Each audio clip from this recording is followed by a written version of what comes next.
Corporate వ్యవస్థపై నాయి బ్రాహ్మణులు కన్నెర్ర చేశారు. తమ కుల వృత్తులను కుదేలు చేసేందుకు రిలయన్స్ జియో తీసుకొస్తున్న కార్పొరేట్ సెలూన్లకు వ్యతిరేకంగా నాయి బ్రాహ్మణులు నిరసన బాట పట్టారు. వికారాబాద్ జిల్లా కేంద్రంలోని ఆర్డీఓ కార్యాలయం ముందు నాయి బ్రాహ్మణులు రిలే నిరాహార దీక్ష చేపట్టారు.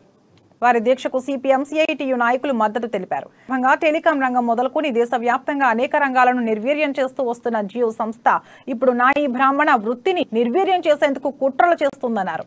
కార్పొరేట్ సెలూన్లను తీసుకువచ్చే యోచన చేస్తుందని ఆరోపించారు. కేంద్ర రాష్ట్ర ప్రభుత్వాలు కార్పొరేట్ సెలూన్లకు అనుమతులు ఇవ్వొద్దని డిమాండ్ చేశారు.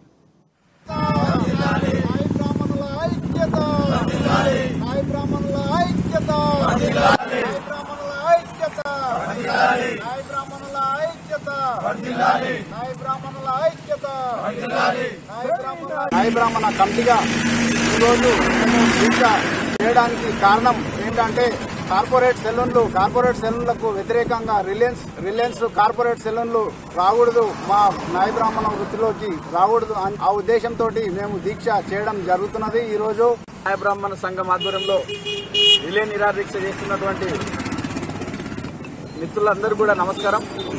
వాళ్ళు చేస్తున్నటువంటి రిలే నిరాహార దీక్ష చాలా గొప్పది. వాళ్ళ జీవితాలతో ఆడుతున్నటువంటి దుర్మార్గమైనటువంటి పెట్టుబడిదారులకు వ్యతిరేకంగా ఈరోజు కేంద్ర ప్రభుత్వం సహకారం చేస్తూ వాళ్ళకు పర్మిషన్లు ఇస్తూ దేశంలో ఉన్న